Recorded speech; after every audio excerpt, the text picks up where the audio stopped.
Super league കേരളയിൽ സീസണിലെ 7ാം തോൽവി വഴങ്ങി ഫോഴ്സ കൊച്ചി. തിരുവനന്തപുരം കൊമ്പൻസിനോട് 1 ഗോളിന് പരാജയപ്പെട്ടു. കൊമ്പൻസിനായി വിജയ ഗോൾ സ്വന്തമാക്കി ഖാലിദ് റോഷൻ.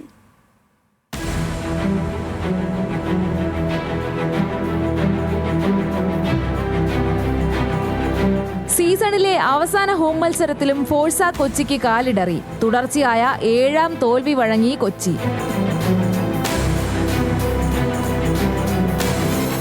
കൊച്ചിയുടെ തട്ടകത്തിൽ കളം നിറഞ്ഞ് തിരുവനന്തപുരം കൊമ്പൻസ്. തുടക്കം മുതൽ ആക്രമിച്ച് കളിച്ച തിരുവനന്തപുരത്തിനായിരുന്നു മത്സരത്തിൽ ആധിപത്യം. 17ാം മിനിറ്റിൽ കൊമ്പന്മാരുടെ വിജയഗോൾ പിറന്നു. അബ്ദുൾ ബാദിഷ് നൽകിയ പാസ് മനോഹരമായി ലക്ഷ്യത്തിലെത്തിച്ച് ഖാലിദ് റോഷൻ.